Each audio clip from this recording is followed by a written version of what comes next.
लेकिन अश्विनी जी, मैं आपसे ये जानना चाहूंगा, पहले तो अगर मैं संक्षेप में आपसे पूछूं, यूनिफॉर्म सिविल कोड क्या है और क्या वाकई में भारत को इसकी जरूरत है?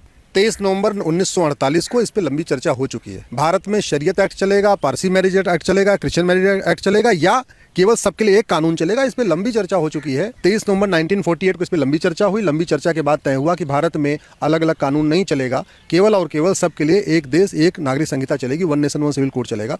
अनफॉर्चुनेटली जो काम नेहरू जी को करना था आज़ादी के तुरंत बाद, वो काम अब मोदी जी कर रहे हैं आज़ादी के 75 साल के बाद। मोदी जी अब तक 15 लोग प्रधानमंत्री हो चुके हैं, शेष 14 लोगों ने इस पर गंभीरता के साथ नहीं काम किया।